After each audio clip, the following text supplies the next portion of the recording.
Mental health. Another thing that society has found a way to capitalize on. It's rather ironic, isn't it? The majority of people's problems today are caused due to a lack of financial stability. Yet, the only solutions out there to fix depression cost an absurd amount of money. Even accessible options like online therapy that get blasted in almost every single advertisement will cost you bare minimum multiple work shifts just to sit down for a measly 1 hour to vent your sorrows to some stranger. While whoever is sitting across from you is way more focused on the check they're getting out of the session than you. And overall, across the board, mental health is at an all-time low despite what generation you're from. And today, in this video, we're going to shine some light on this matter. And if you personally feel like you relate to anything in this video, or you just simply like content like this, talking about discussions and topics that I feel should be talked about much more in the broad scale of things, feel free to like, comment your thoughts, opinions below, and subscribe to see my daily uploads around here that I upload every single day around 12 p.m. Central Time. And now let's get right into the video, because I personally feel like today's topic is very important, and I personally do relate to it a lot myself. How happy I would be if I didn't have to stress out about money, and there are real life people out there saying money doesn't buy happiness. Bullshit. I can't afford freaking anything, and if I could, I'd be a hell of a lot happier.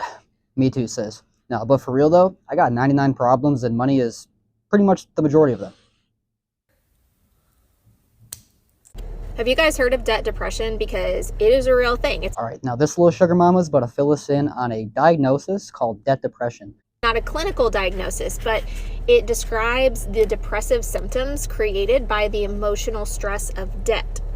And this is backed up by data by the CDC that as your family income increases, your chances of depression decrease. If you're an American adult, you are 5 times more likely to have depression if you live at or below the poverty line versus if you're wealthy. Sounds about right. And there's a lot of factors that play into this, right? It's not just about the accessibility of resources to help with mental wellness, but it's about having lower financial stress. So if you're in debt and you haven't been able to get out, you've got these long periods of time that you're under stress. And now, I want to just kind of point out the fact that she's specifying it's debt. But I think even if you're not in a complete load of debt, if you're just barely scraping by from day to day on your bare minimum necessities, that's still as bad, if not just as, I'm not going to say it's worse, but it's still just as bad as being in severe debt. I mean, you're still barely getting by. Leads to chronic fatigue, low mental bandwidth, hopelessness. Now, back in 2020, the average U.S. household debt reached the highest level in 10 years. So this is a more important conversation now than ever. If you're struggling with debt and you're feeling depressed about it, here's 3 things that you need to do. Number 1, assess where you are. Make a list of your debts and the types, the balances, the monthly minimum payments, the interest rates, so that you have a clear picture of what you're dealing with. And you might think, that's just going to make me feel more depressed. It might temporarily, but knowledge is power, and it's going to empower you to move forward and tackle the problem. Number 1, constantly think about your situation as if you're not already. Check. Number 2, set one small, short-term, achievable goal. Achievable is the key here. So even if it's, I'm going to make all my minimum payments this month, that's a big deal because it doesn't put a ding on your credit score too, And 3, all right, second goal, forget about my credit score. It's connected to 2, that one small win will be the catalyst for many more. So understand that the first time you hit a goal on your debt-free journey, it's going to be so empowering to you. It's going to be a great feeling of accomplishment, and you're going to know that you can do it, and you're going to keep pushing through. And if you're like, that's all great, but I really don't know where to start, comment below with your questions. Okay, yada, yada, yada. And step 3, now that I forgot about my credit score, is forget about my debt altogether. She really did help out a lot. But seriously, though, I think it is pretty relatable to a lot of people out there, and possibly even you guys watching, that the mental health is at an all-time low, and the biggest factor for that is money problems. Support you on your free journey. See ya. Sorry. Happiness is the most expensive thing in this physical existence. We all chase after it, we all want it, but it always comes with some sort of price tag. It's the reason that you quit your job. It's the same reason that you chose to get a dog. It's the same reason why you chose to buy your mom lunch that day. You see, depending on whatever makes you happy, or I didn't do any of those things. However you envision yourself experiencing happiness, will determine your expense to acquire happiness. And you might be thinking, how can being happy, something that's free, completely free, Who said that? come as an expense or be super expensive? It's the reason that if you want your business to succeed, you got to understand marketing, and that's an expense. Time, energy, and financially. If you want to travel the world, work remotely, and not be tied to a 9 to 5, Travel the world, bro. I just want to pay my bills. I'm not worried about all the extra. I just want to, come on, bro. because that's what's going to make you happy, like you envision yourself at the complete happiness at that level, then the expense of that might be learning a skill. It might be having a tough conversation with your parents that you're moving across the country. So the next time you're thinking about being happy and how do you become happy and how do you get to that place of happiness that you envision for yourself, understand that it comes with some sort of expense. And not necessarily just financially, but everything else in your life. If you found this helpful, All right, now he's fair enough in all realness. He has spin some truth here, and fair enough. Everybody has their own version of what happy looks like, feels like, all that. But at the same time, I think happiness is one out the window. Nobody's focused on being happy, man. We're focused on surviving. It's pure survival out here in 2025. Okay, we can't afford happiness, and just like you said right there, although he is right, it does come with a cost. Commas and zeros and commas and zeros and commas and a few more zeros. Be all that happy. business owners. In reality, you can't really be all that happy if you don't have at least a baseline amount of money. There's research that shows a child's brain can be permanently affected by poverty while they're growing up. Finances I blame my parents. are the number one reason that couples get divorced. You hear lots of inspirational stuff from people who are not poor about how you can be happy without money. And money isn't the be all end all. And that's only true when you no longer have to worry about it. So having a ludicrous amount of money isn't the most important thing. But when you don't have any money at all, it's certainly your number one priority. I just want All right, I was kind of joking about the parent thing, but seriously though, he has a very good point there, where it's like even without debt, even though most people have debt, and that's just keeping them out of this. It's keeping them in this loop. It's keeping the handcuffs on. Yeah, it's hard to even really think about anything else when you're constantly thinking about how is this next day going to come. How about this expense? I can't even really focus on if I were to enjoy things. I'm constantly thinking about this and that. Money has altered my reality so far, so much that I can't even enjoy anything without thinking about the cost of it. Usually financially. Say that money depression is a real thing. Like when my money is messed up, I be so stressed. Life be feeling like it's gonna come to an end. I don't even know what I'm gonna do. Be ready to. All right, don't do that. But seriously though, it do be feeling like to the point where money gets so intense, and with the like financial strain gets so intense, where many people would rather just not even exist versus deal with their problems. And this green paper, the stuff that we use, that we just made up, kind of to make this society, to make the barter system work out a little bit better, it's really getting to a point where it's not really beneficial to a lot of folks. But let me get some unexpected money out of somewhere. Let me get some extra money. Let the money be right. Oh, I be feeling like Bill Gates in this. Don't you love I swear, all I need is an extra couple $1,000s. I'll be feeling like Bill Gates in this bitch. when you live paycheck to paycheck and then you go to the dentist and find out that you have $5,500 worth of dental work to get done? And they're like, yeah, you could do a payment plan, $450 a month for a year, and you have bad credit and you don't qualify for credit.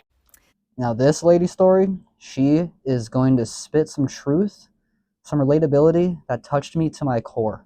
I got goosebumps listening to this because I'm currently dealing with this too. I'm in America eating my processed foods, all my red 40s. They're now getting banned thanks to, I guess, the new RFK, whatever. But yeah, I have teeth falling out my mouth. I have thousands of dental work. I have thousands of dollars of dental work to get done that I can't afford. So what do? You deal with the pain. And you let it kill you one day. So you either have to pay out of pocket $5,500 with including insurance, it's $5,500, or your teeth rot out of your face.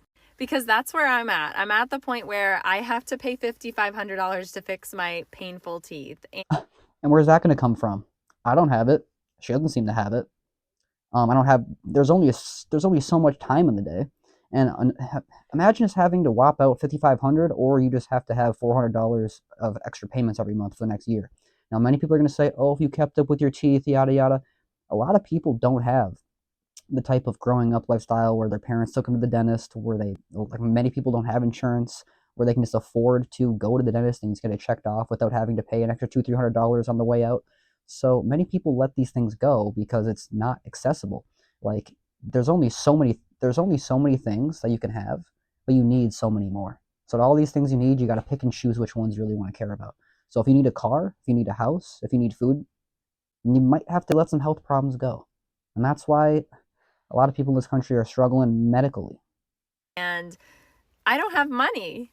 So that's my life right now. And if you're going to tell me to budget or fucking manage my money better, I pay my motherfucking bills and then this shit happens. Then the dentist tells me I have to pay $5,000. Like, bro, don't get me started with this shit. Everybody will tell you, find a way, there's always a way, until they get into a situation where their car gets hit, they're one of their relatives is getting into some sort of medical crisis, or they get financially like laid off or something and their income gets a drastic hit. Everybody will tell you how you can solve your problem until it happens to them, and then they realize that things can happen out of nowhere and life is life. Don't tell me I don't shop at the right fucking stores. I don't price match. I don't use coupons. Fuck you, okay? I pay my bills, okay? I pay my bills paycheck to motherfucking paycheck, and now I have $5,500 of dental bills. This shit doesn't get any better. I swear to God, my life is just getting worse. I like this chick. She feisty. But seriously, though, she has some really good points. People always judge you when you're the one down, but then when they're down, they'll put their hand out for help. Now, not everybody's like that. And it is very unfortunate, to be honest, that the majority of people have some sort of strain. That's why Mr. Beast is so big, because everybody needs money. That's why every reality TV show, all of the biggest ones, have $100,000, $1 million prize at the end of the show. You wouldn't watch otherwise. Every single day. All I said is I don't agree that we should have to work 40 years of our life. And I'm getting called lazy. People are telling me you're going to be homeless. People are also telling me I'm going to get fired. I'm a millennial that has been working since 2004 when I graduated high school. And it's 21 years. Messed up that you guys will come on here and talk to a hard-working man and tell him, grow up. Also, what did you expect? You shouldn't work at Walmart. When you live... Yeah, that's the thing right there. A job's a job, folks. I get told constantly, oh, what you do isn't really, you don't really, you're not working hard enough. Okay, if I'm providing some sort of income, and if it's anything, if I'm busting my ass, not everybody has the same accessibilities as other people. I've currently moved into a lower populated area, and I grew up in the inner cities where I had hundreds of businesses around me. Now there's like 15 tops, and half of them are a few miles away. So if you don't have a vehicle, if you can't afford a vehicle, if you can barely afford rent, you need to have a baseline of a few $1,000s to even survive in America, let alone probably many countries, depending on what their inflation rate is and their economic circumstance. But kudos to him for busting his ass at Walmart or whichever, or I guess like whatever he's doing for the last 20 years. Working for 20 years, I've been working for about 10 years. He's right, man. 40 years sounds like a stretch, but that's really, I do believe that as humans we were made and created to like create and work, but the word work and job are just so misconstrued depending on the individual that it's really hard to even get a good base. You have to just define what the words mean before you even talk about them. Expect you shouldn't work at. Okay, now Gary V. Also, what did you expect? You Sorry. Walmart. When you live paycheck to paycheck, you feel trapped. If I quit my job, I'm not going to make rent. I'm going to lose my house. And my question is like, lose the house. Has Bro never been homeless? Oh, sorry, he hasn't been. The amount of 25 to 30-year-olds that should move back in with their parents around the world is staggeringly high. Okay, I am a big fan of Gary Vee. Everybody knows Gary Vee. He's the self-help social media business guy. Boom. But at the same time, it's like a lot of the things he says that he says are just so extreme and just not really. It's like super specific to certain people's stories. Not everybody can do.